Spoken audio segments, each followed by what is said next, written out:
ಮೊದಲನೇದು ಸರ್ಕಾರಿ ಆಸ್ಪತ್ರೆ, ಸರ್ಕಾರಿ ಆಸ್ಪತ್ರೆ ಪ್ರಾರಂಭ ಮಾಡಿ ಅಲ್ಲಿಂದ ನಗರಸಭೆಗೆ ಹೋಗಿ, ನಗರಸಭೆಯಿಂದ ಅಂದ್ರೆ ಪುರಸಭೆಗೆ ಹೋಗಿ ಅಲ್ಲಿಂದ ತಾಲೂಕು ಮಟ್ಟಕ್ಕೆ ಬಂದು ಅಲ್ಲಿಂದ ಇಡೀ ರಾಜ್ಯದಲ್ಲಿ ಸರ್ಕಾರಿ ಫಂಕ್ಷನ್ ಆದಂತ ಸಂದರ್ಭ.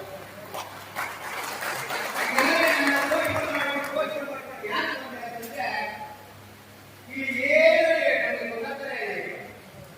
ಎಷ್ಟು ಜನ ಮಾತಾಡ್ತಾರೋ ಅದನ್ನ ಡಿಪೆಂಡ್ ಮಾಡ್ಕೊಂಡಿದ್ದಾರೆ. ನಾವು ಆವತ್ತಿಂದ ಇವತ್ತು ಫಂಕ್ಷನ್ ಅಲ್ಲ, ವೈಯಕ್ತಿಕವಾದ ಫಂಕ್ಷನು. ಯಾರೋ ಒಬ್ರು ಪರಿಶಿಷ್ಟ ಜಾತಿ ಲೆಫ್ಟ್ ಆಗೋದು, ರೈಟ್ ಆಗೋದು, ಒಬ್ರು ಗೆದ್ದಿರೋರು, 13 ಜನರಿಗೆ ಪೈಕಿ ಒಬ್ರು ಗೆದ್ದಿರೋರು, ಅವ್ರೇನ್ ಮಾಡೋದು ಅಂತಂದ್ರೆ ಹಣ ಮಾಡೋಣ ಅಂತ ಹೇಳಿದಾಗ ಅವರೆಲ್ಲ ಹೋಗ್ಬಿಟ್ಟು ನಮಗೆ ಅವರೇ ದುಡ್ಡಾಗಿ ಬಿಟ್ಟು ದುಡ್ಡು ಮಾಡ್ತಾ ಇದ್ದಾರೆ ಕಾಲ.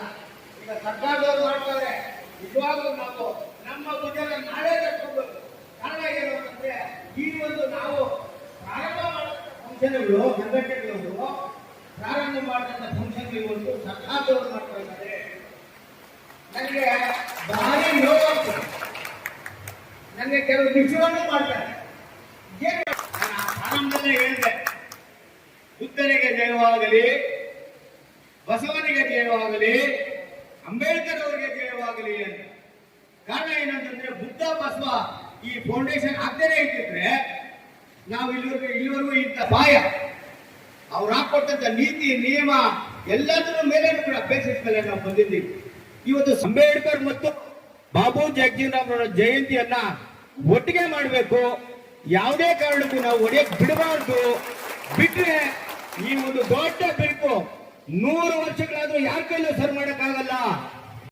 ಅವಿರುದ್ಧ ಪ್ರಯತ್ನವನ್ನ ಮಾಡ್ತಾ ಇದ್ದಾರೆ. ಹಾಗಾಗಿ ನಾನು ಮತ್ತೊಮ್ಮೆ ತಮಗೆ ತುಂಬು ಹೃದಯದ ಭೀಮ ವಂದನೆಗಳನ್ನ ಸಲ್ಲಿಸ್ತಾ ಇದ್ದೇನೆ ಸರ್.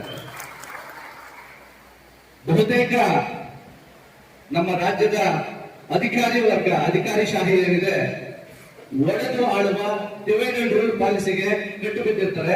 ಆದ್ರೆ ನಮ್ಮ ತಾಲೂಕಿನ ಒಂದು ಸೌಭಾಗ್ಯ ಏನಂದ್ರೆ ಎರಡು ಸಮುದಾಯಗಳನ್ನ ಒಟ್ಟಾಗುವ ನಿಟ್ಟಿನಲ್ಲಿ ಎಲ್ಲರೂ ಒಟ್ಟಾಗಿದ್ದಾರೆ. ಅವರು ಕೂಡ ಅವಿರತ ಶ್ರಮ ಆಗ್ತಾ ಇದ್ದಾರೆ. ಹಾಗಾಗಿ ಎಲ್ಲ ಬಂಧುಗಳು ಅವರ ಮನಸ್ಸಲ್ಲಿ ತೀರ್ಮಾನಗಳನ್ನ ಸಲ್ಲಿಸಿ ಥ್ಯಾಂಕ್ ಯು. ಈಗ ವಿಷಯ ಅಂದ್ರೆ ಮಾತ್ರ ನಾವು ಒಂದಾಗ್ತೇವೆ, ಇಲ್ಲ ಅಂತಂದ್ರೆ ಒಡೆದು ಹೋಗ್ತೇವೆ ಅಂತ. ಅಂದ್ರೆ ಕಣಾಖಂಡಿತವಾಗಿ ಗೊತ್ತಾಗ್ತಾ ಇದೆ. ಅವರು ಈಗಾಗಲೇ ಅವರ ಮನಸ್ಸುಗಳಲ್ಲಿ ನಿರ್ಧಾರವನ್ನ ಮಾಡ್ಕೊಂಡು ಬಿಟ್ಟಿದ್ದಾರೆ. 14ನೇ ತಾರೀಕು ನಮ್ಮನ್ನ 14ನೇ ತಾರೀಕು ನಮ್ಮನ್ನ ಆ ಜನ್ಮ ದಿನಾಚರಣೆಯಂದು ಬಾಬು ಜಗಜೀವನ್ ರಾಮ್ ಅವರ ಜನ್ಮ ದಿನಾಚರಣೆಯನ್ನು ಮಾಡೋದಕ್ಕೆ ಬಿಡದೇ ಇರೋದ್ರೆ ನಾವು ಬೇರೆನೇ ಬಿಡೋಣ ಅಂತ ನಿರ್ಧಾರ ಆಗ್ಬಿಟ್ಟಿದೆ. ಅವರ ಒಂದು ಭಾವನಾತ್ಮಕವಾದ ಮಾತುಗಳಲ್ಲಿ ಗೊತ್ತಾಗ್ತಾ ಇದೆ ಬಂಧುಗಳೇ. ಬಟ್ ನಾ ಹೇಳೋದೇನಂದ್ರೆ ಬಾಬಾ ಸಾಹೇಬರನ್ನ ಯಾವುದೇ ಒಂದು ಸಮುದಾಯಕ್ಕೆ ನಾವು ಸೀಮಿತವನ್ನಾಗಿ ಮಾಡಬಾರ್ದು. ಅದು ನಾವೇ ಆಗಲಿ ನೀವೇ ಆಗಲಿ ಬಂಧುಗಳೇ. ಬಾಬಾ ಸಾಹೇಬರು ಯೂನಿವರ್ಸಲ್ ಥಿಂಕರ್, ಜಾಗತಿಕ ಮಟ್ಟದ ಒಬ್ಬ ಯೋಚನಾ ಲಹರಿ ಇರ್ತಕ್ಕಂಥವರು. ಅವರನ್ನ ಬರೀ ನಮ್ಮ ಸಮುದಾಯಗಳು ಮಾತ್ರ ಅಲ್ಲ, ಎಲ್ಲ ಸವರ್ಣೀಯ ಸಮುದಾಯಗಳು ಕೂಡ ಅವರನ್ನ ಆರಾಧ್ಯ ದೈವವಾಗಿ, ಗುರುವಾಗಿ ಸ್ವೀಕಾರ ಮಾಡಿದ್ದಾರೆ. ಯಾಕೆಂದ್ರೆ ಅವರೆಲ್ಲರಿಗೂ ಗೊತ್ತಿದೆ, ಬಾಬಾ ಸಾಹೇಬರು ಬಂದಿಲ್ಲ ಅಂದ್ರೆ ಅಲ್ಪಸಂಖ್ಯಾತರು, ಹಿಂದುಳಿದವರು, ದಲಿತರು ಯಾರು ಕೂಡ ಅಧಿಕಾರಿಗಳಿಗೆ ಬರಕ್ ಆಗ್ತಿರ್ಲಿಲ್ಲ. ಎಲ್ಲರೂ ಯಾರು ವಲಸಿಗ ಆರ್ಯರ ಮನೆಯಲ್ಲಿ ತಿಪ್ಪೆ ಬಾಚಬೇಕಾಗಿತ್ತು, ಸಗಣಿ ಬರಬೇಕಾಗಿತ್ತು. ಹಾಗಾಗಿ ಅವರ ಸರ್ತಿಸಾರದಲ್ಲಿ ಯುದ್ಧೋಕ್ತ ನಾಯಕರನ್ನ ತಗೊಂಡು ಬಂದು ನಾವು ಊಹೆ ಮಾಡ್ಕೊಳ್ಳೋದು ಕೂಡ ತಪ್ಪಾಗುತ್ತೆ ಬಂಧುಗಳೇ. ಯಾಕೆಂದ್ರೆ ಜಾಗತಿಕ ಮಟ್ಟದ ನಾಯಕರು, ಅವರ ಸಿದ್ಧಾಂತಗಳೇ ಬೇರೆ, ವೈಚಾರಿಕ ನೆಲೆಗಟ್ಟು ಬೇರೆ ಇರುತ್ತೆ ಬಂಧುಗಳೇ. ಹಾಗೆ ನಮ್ಮ ಜಗಜೀವನ್ ರಾಮ್ ಸಾಹೇಬ್ರು ಏನಿದ್ದಾರೆ, ಅವರು ಕೂಡ ಅಗಾಧವಾದ ಕೊಡುಗೆಯನ್ನ ಕೊಟ್ಟಿದ್ದಾರೆ. ಈ ರಾಜ್ಯ ಮತ್ತು ರಾಷ್ಟ್ರ ಕಂಡಂತ ಪ್ರತಿಭಾನ್ವಿತರು ಕೂಡ ಏನು ಹಸಿರು ಕ್ರಾಂತಿಯ ಹರಿಕಾರರು ಅವತ್ತು ಆ ನಿಟ್ಟಿನಲ್ಲಿ ಬಹುತೇಕ ವಲಯ ಸಮುದಾಯ ಇವತ್ತು ಬಾಬಾ ಸಾಹೇಬರನ್ನ ಅನುಸರಿಸಿಕೊಂಡು ಬೌದ್ಧ ಧರ್ಮದತ್ತ ಮತ ಮಾಡಿದ್ದಾರೆ. ಹಾಗೆ ಎಲ್ಲಾ ಧರ್ಮಗಳನ್ನು ಪ್ರೀತಿ ಮಾಡಿ ಎಲ್ಲರೊಂದಿಗೂ ಬೆರೆತಿದ್ದಾರೆ. ಬೌದ್ಧ ಧರ್ಮ ಏನಿರುತ್ತೆ ಅದರಲ್ಲಿ ಜಾತಿ ಇಲ್ಲ, ಧರ್ಮ ಇಲ್ಲ, ಮಾನವತಾವಾದ ಇದೆ. ಪ್ರಾಣಿಗಳಿಗೂ ಕೂಡ ನಾವು ಗೌರವಿಸಬೇಕು, ಪ್ರಕೃತಿಯನ್ನು ನಾವು ದೇವರಾಗಿ ಕಾಣಬೇಕು, ಸಾಟಿ ಮನುಷ್ಯನನ್ನು ದೇವರಾಗಿ ಕಾಣಬೇಕು. ಯಾರೊಬ್ಬರಲ್ಲೂ ನಾವು ಕಿಂಚಿತ್ತು ಕೀಳು ಭಾವನೆಯನ್ನ ಕಾಣಬಾರದು ಅನ್ನೋದನ್ನ ಬೌದ್ಧ ಧರ್ಮ ಹೇಳ್ಕೊಟ್ಟಿದೆ. ಹಾಗಾಗಿ ಒಂದು ವೇಳೆ ನಾವು ಏನನ್ನು ಮಾಡಬೇಕಾಗಿದೆ, ವೈಚಾರಿಕ ಹಿನ್ನೆಲೆಯಲ್ಲಿ, ಧಾರ್ಮಿಕ ಹಿನ್ನೆಲೆಯಲ್ಲಿ ನಾವೆಲ್ಲರೂ ಒಂದಾಗಬೇಕಾಗಿದೆ. ಅಂತ ಸೋದರ ಸಂಬಂಧಗಳು ಹೀಗೆ ಮುಂದುವರಿಯೋದಾದ್ರೆ ಬನ್ನಿ ವೈಚಾರಿಕ ನೆಲೆಯಲ್ಲಿ ಸೌಹಾರ್ದ ಸಭೆಗಳನ್ನ ಮಾಡೋಣ, ಸಮನ್ವಯ ಸಭೆಗಳನ್ನ ಮಾಡೋಣ, ಒಂದು ಕೂಟೋಪಚಾರಗಳನ್ನ ಮಾಡೋಣ. ಮಾಡೋ ನಿಟ್ಟಿನಲ್ಲಿ ನಾವೆಲ್ಲರೂ ಒಂದಾಗೋಣ. ಅಂತ ತೀರ್ಮಾನ ಬಂದಾಗ ನಾವೆಲ್ಲರೂ ಕೂಡ ಕೊಟ್ಟು ತೆಗೆದ ಸಂಸ್ಥೆಗಳನ್ನು ಬಳಸಿಕೊಂಡು ಇಡೀ ಸಮಾಜಕ್ಕೆ ಮಾದರಿಯನ್ನಾಗಿ ಒಂದು ಜನರಲ್ ಆಗಿ ಹೇಳ್ತೀನಿ, ಈ ವೇದಿಕೆಯಲ್ಲಿ ಈ ಸ್ಥಾನಮಾನದಲ್ಲಿ ಇಟ್ಕೊಂಡು ಮಾತಾಡ್ತಾ ಇಲ್ಲ, ಅಣ್ಣ ತಮ್ಮನಾಗಿ ಮಾತಾಡ್ತಾ ಇದ್ದೀವಿ. ಸಹಜವಾಗಿ ಸ್ವಲ್ಪ ವರ್ಷಗಳ ಹಿಂದೆ ಹೋದಾಗ ನಾವೆಲ್ಲ ಮಾತಾಡ್ತಾ ಇದ್ದೀವಿ, ಏನ್ ಸುವರ್ಣ ಅವರು ಮೇಲವರು ಅಪ್ಲಿಕೇಶನ್ ಹಾಕ್ಬಿಟ್ಟಿದಾರ, ಈಗ ನಾವೆಲ್ಲ ಇಲ್ಲಿ ನುಡ್ಬೇಕಂದ್ರೆ ನಾವೆಲ್ಲ ಅಪ್ಲಿಕೇಶನ್ ಹಾಕಿಟ್ಟೋರಲ್ಲ. ಅವತ್ತು ಈ ಪ್ರಶ್ನೆನ ನಾವೆಲ್ಲರೂ ಸೇರಿ ಸುವರ್ಣ ಕೇಳ್ತಾರೆ, ನೀವು ಮಾತ್ರ ಅಪ್ಲಿಕೇಶನ್ ಹಾಕಿ ದೊಡ್ಡ ಮಟ್ಟದಲ್ಲಿ ನಾವೇನೋ ಅಪ್ಲಿಕೇಶನ್ ಹಾಕಿ ದೊಡ್ಡದಾಗ್ಬಿಟ್ಟಿಲ್ಲ, ಇಲ್ಲ ಕೆಳವರ್ಗದಲ್ಲಿ ಆಗೋದಿಲ್ಲ ಅಂತ ಎಲ್ಲರಿಗೂ ನಾವೆಲ್ಲರೂ ಸುವರ್ಣ ಟೀಕೆ ಮಾಡ್ತಾ ಇರೋದು ಸಹಜವಾದ ಒಂದು ಮಾತಿಗೆ ಕರೆಕ್ಟ್ ಅಲ್ಲ. ಅವತ್ತು ಈ ಮಾತು ನಾವು ಹೊರನವ್ರಿಗೆ ಹೇಳ್ತಾರೆ, ಇವತ್ತು ನಾವು ಮನೆ ಒಳಗಡೆ ಹೇಳ್ಕೊಡ್ತಾ ಇದೀವಿ ನಾವು, ಏನು ಇದು ನಮ್ದು ಇದು ನಿಮ್ದು ಅಂತ. ಅಲ್ಲಿಗೆ ಅವತ್ತು ನಾವು ಅಪ್ಲೈ ಮಾಡಿಕೊಂಡು ಮನೆ ಒಳಗಡೆ ಬಂದ ವಿಚಾರ. ಸ್ನೇಹಿತರೆ, ನಾನು ಹೇಳೋ ಒಂದೇ ವಿಚಾರ, ನಮ್ಮನ್ನು ಹೊಡೆಯೋದಕ್ಕೆ ನೂರಾರು ಜನ ಹೊರಕೊಂಡಿದ್ದಾರೆ. ಒಳಗಡೆ ನಾವು ನೋಡ್ಕೊಂಡ್ರೆ ಮತ್ತೆ ಏನಿದೆ ನಮಗೆ ಪ್ರತ್ಯೇಕವಾಗಿ ಕಾರ್ಯಕ್ರಮ ಮಾಡೋಣ ಅಂತೀರ, ಮತ್ತೆ ಒಗ್ಗಟ್ಟಿನ ಮಂತ್ರ ಕಲಿಸ್ತೀರ. ಒಗ್ಗಟ್ಟಿದ್ರೆ ಏನೋ ಪ್ರತ್ಯೇಕ ಮಾಡೋದು ಅಂತ ಅಲ್ಲಿ ಬಂದ್ಬಿಡ್ತೀರ ಭಿನ್ನಾಭಿಪ್ರಾಯಗಳು. ಈ ಕಡೆ ಒಂದು ಸಮಸ್ಯೆ ಇದೆ, ಈ ಕಡೆ ಎಲ್ಲರೂ ಕರೆಕ್ಟಾಗಿ ಮಾತಾಡಿದ್ರ ಚಪ್ಪಳೆ ದಯಮಾಡಿ ಬೇಡ, ಈ ಕಡೆ ಚಪ್ಪಳೆ ಹಾಕಿದ್ರೆ ಅವ್ರು ಬೇಜಾರಾಗ್ತಾರೆ, ಅವ್ರ ಕಡೆ ಚಪ್ಪಳೆ ಹಾಕಿದ್ರೆ ಈ ಕಡೆ ಬೇಜಾರಾಗ್ತಾರೆ. ನಾನ್ ಮಾತಾಡ್ತಾ ಇದ್ರೆ ಯಾರು ಚಪ್ಪಳೆ ಹಾಕಿ ದಯಮಾಡಿ. ನಾವು ನಿಮ್ಮ ಅಣ್ಣ ತಮ್ಮ ಮಾತಾಡ್ತಾ ಇದ್ದೀನಿ. ನನ್ನ ಕನಸು, ನನ್ನ ಉದ್ದೇಶ, ನನ್ನ ಬದುಕು ತಾಲೂಕು ರಾಷ್ಟ್ರದಾಗಿ ನನ್ನ ಆಸೆ ಇಷ್ಟೇ. ನನ್ನ ಅವಧಿಯಲ್ಲಿ ಎಲ್ಲರೂ ಒಗ್ಗಟ್ಟಾಗಿ ಏನು ತಲಾಂತರದಿಂದ ಬಂದಿದ್ದೀರಾ, ಅಣ್ಣ ತಮ್ಮ ಬಂದಿದ್ದಾರೆ, ಅವನ್ನೆಲ್ಲ ಒಡೆಯಕ್ಕೆ ಹೊರಗಡೆ ಕಾಯ್ತಾ ಇದ್ದಾರೆ. ನಾವು ಹೊಡ್ಕೊಳ್ಳೋದು ಬೇಡ, ನಮ್ಮನ್ನು ಭಿನ್ನಾಭಿಪ್ರಾಯ ಬೇಡ ಅಂತ ನಾನು ಕಾಮನ್ ಮ್ಯಾನ್ ಆಗಿ ಹೇಳ್ತೀನಿ. ಇದಕ್ಕೆ ಮೀರಿದ್ದು ತಮ್ಮ ನಿಮ್ಮೆಲ್ಲ ಕಲಿಸೋದು ನಿಮ್ಮ ಅಭಿಪ್ರಾಯ ತಿಳ್ಕೊಳ್ಳೋಕೆ. ಈಗ ನನ್ನ ಅಭಿಪ್ರಾಯ ಅಲ್ಲೇ ಮುಗಿಸ್ಬೋದಾಗಿ ಕಾರ್ಯಕ್ರಮ, ಇಲ್ಲಿ ಕರೆದಿರೋದು ಕೂಡ ನಿಮ್ಮ ಅಭಿಪ್ರಾಯ ತಿಳಿಸ್ಕೊಳ್ಳೋದಕ್ಕೆ ನಾವು. ಹಾಗಾಗಿ ನಿಮ್ಮ ಅಭಿಪ್ರಾಯವನ್ನು ನಾವು ಬೆಲೆ ಕೊಡ್ತೀವಿ. ಮತ್ತೆ ಈಗ ವಿಜಯಣ್ಣ ಹೇಳಿದಾಗೆ ಅದು ಬೇಡಿಕೆ ಆಗ್ಬೇಕು ಮತ್ತು ಬೆದರಿಕೆ ಆಗ್ಬಾರ್ದು. ವಿಜಯಣ್ಣ ಅವರು ಹೇಳಿದ್ರೆ ಸ್ವಲ್ಪ ಬದಲಾವಣೆ ಮಾಡ್ಕೊಡ್ತೀವಿ, ಎಲ್ಲ ಕರೆಕ್ಟಾಗಿ ಮಾತಾಡಿದ್ರೆ ಬೇಡಿಕೆ ಆಗಿದೆ. ಇದು ಯಾರು ಬೆದರಿಕೆ ಹಾಕೋದು ಬೇಡ. ಬೆದರಿಕೆ ಹಾಕಿದ್ರೆ ಅಲ್ಲಿ ನೀವು ಅವ್ರು ಹೇಳಿದಾಗ ಒಂದು ಹೆಜ್ಜೆ ಹೊರಗಡೆ ಬಂದಿಲ್ಲ. ದಯಮಾಡಿ ನೀವು ಆ ಕೆಲಸ ಮಾಡಬೇಕು. ಎಲ್ಲರೂ ನಾನು ಹೇಳೋದಷ್ಟೇ, ಒಗ್ಗಟ್ಟಲ್ಲಿ ಹೋಗ್ಬೇಕು. ನಾಳೆ ಬೆಳಿಗ್ಗೆ ನಿಮ್ಮನ್ನು ಕರೆಕ್ಟಾಗಿ ಹೇಳಿದ್ರು, ಮುಂದೆ ನಮ್ಮ ನಿಮ್ಮನ್ನೆಲ್ಲ ಹೈಲಿ ಕ್ವಾಲಿಫೈಡ್ ಆಗಿ ಜಯಂತಿಗೆ ಮಾಡಕ್ಕೂ ಬರಲ್ಲ. ಇವತ್ತು ನಾವೆಲ್ಲ ಬರ್ತಾ ಇದ್ದೀವಿ ಸರ್ವೆ ಮಾಡ್ಕೊಂಡು, ಬೇರೆ ಯಾರು ಬರೋ ಟೈಮ್ ಕೊಡ್ತಾರೆ.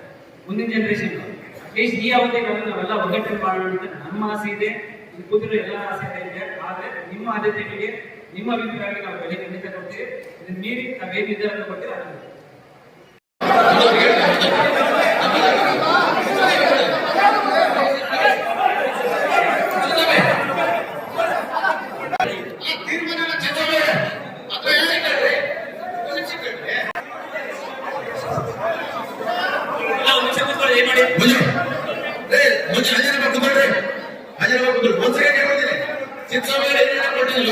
ವಿಜಯ್ ಕುಮಾರ್ ವಿಚಾರವಾಗಿ ಚಿಂಚೋಮಲ್ಲಿ ಏನೇನು ಕೊಟ್ಟಿದ್ರು ನಾನು ಹೇಳ್ಬಿಡ್ತೀನಿ. ಕೂತ್ಕೊಳ್ಳಿ, ನನಗೆ ಗೊತ್ತಿದ್ದು, ನನಗೆ ಗೊತ್ತು. ಒಂದು ನಿಮಿಷ ಕೂತ್ಕೊಳ್ಳಿ.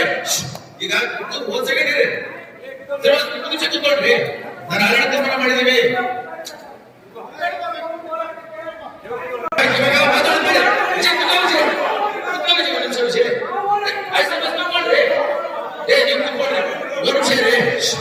ಕೇಳಿ, ಏಪ್ರಿಲ್ 14 ಕೇಳಿ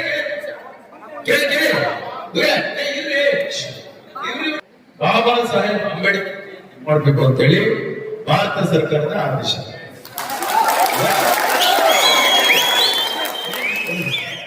ಅವತ್ತು ಶೋಷಿತ ವರ್ಗ ಅಥವಾ ಎಂಟೈರ್ ಇಂಡಿಯನ್ ಸೇನೆ ಮಾಡ್ತಕ್ಕಂಥ ಒಂದು ರಾಷ್ಟ್ರೀಯ ಹಬ್ಬ.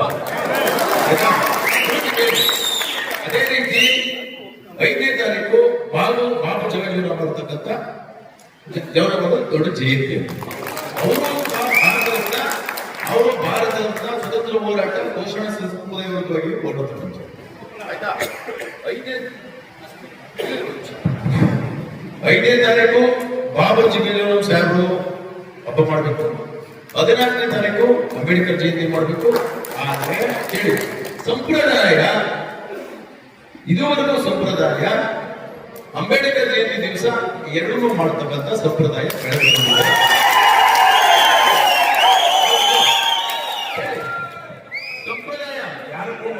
ಅದನ್ನ ನಿಮ್ಗೆ ಹೇಳ್ತಿರೋದು ಸಂಪ್ರದಾಯ. ಅರ್ಥ ಮಾಡ್ಕೊಳ್ಳಿ, ಎರಡನ್ನೂ ಒಟ್ಟಿಗೆ ಮಾಡಬೇಕು ಅಂತೇಳಿ ಸರ್ಕಾರದ ಆದೇಶ ಇಲ್ಲ. ಸರ್ಕಾರ ಸುತ್ತೋಲೆ ಹೇಳಿದ್ದೀನಿ, ಯಾಕಂದ್ರೆ ಸಿದ್ದರಾಮಯ್ಯ ಅವರು ಕೇಳಿದ ನಾನು ಒಂದು ನಿಮಿಷ. ಆದ್ರೆ ಇಡೀ ಇದರಲ್ಲಿ ಇತಿಹಾಸದಲ್ಲಿ ಇರೋ ಇಡೀ ಇತಿಹಾಸದಲ್ಲಿ ಇಬ್ರುದು ನೀವುಗಳು ಅಣ್ಣ ತಮ್ಮದಿರು ಒಂದೇ ಸಮುದಾಯ. ಇದು ಅದು ಎಡಬಲ ಅಂತ ನಾವು ಮಾತಾಡೋಣ. ಒಂದೇ ಸಮುದಾಯ, ಶೋಷಿತ ವರ್ಗ ಒಂದೇ ಸಮುದಾಯ. ಇಬ್ರುದು ಇದುವರೆಗೂ ಏನು ಸಂಪ್ರದಾಯ ಬೆಳ್ಕೊಂಡ್ ಬಂದಿದೆ ಅನ್ನೋ ವಿಚಾರದಲ್ಲಿ ನಿಮ್ಮಿಬ್ಬರಲ್ಲಿ ಗೊಂದಲ ಉಂಟಾಗಿದೆ. ಇತ್ತೀಚೆಗೆ ಗೊಂದಲ ಉಂಟಾಗಿದೆ. ಈ ಗೊಂದಲ ಬೇಡ ಅಂತಕ್ಕಂಥದ್ದು ನಮ್ಮ ತಾಲೂಕು ಆಡಳಿತದ ಅಭಿಪ್ರಾಯ. ಅದೇ ಸೊ ಈ ವಿಷಯವಾಗಿ ನಾನು ವಯಸ್ಸು ಮಂಜೂರು ಹತ್ರನೂ ಮಾತಾಡಿದ್ದೀನಿ, ಸುಬ್ಬು ಹತ್ರನೂ ಮಾತಾಡಿದ್ದೀನಿ. ಇದಕ್ಕೆ ನಾವು ಏನ್ ಮಾತಾಡಿದ್ದೀನಿ, ನಾಯಕರು ನನ್ನ ಮಿತ್ರ ಏನು ಏಟಾಗಲ್ಲ, ನಾನು ಜಂಪ್ ಹೊಡಿತೀನಿ. ಎಷ್ಟೋ ಸಾರಿ ಬಿಟ್ಟಿದ್ದೀನಿ ನೋಡಿ, ಸುಮ್ ಜಂಪ್ ಮಾಡ್ತಾರೆ ದರ್ಶನ.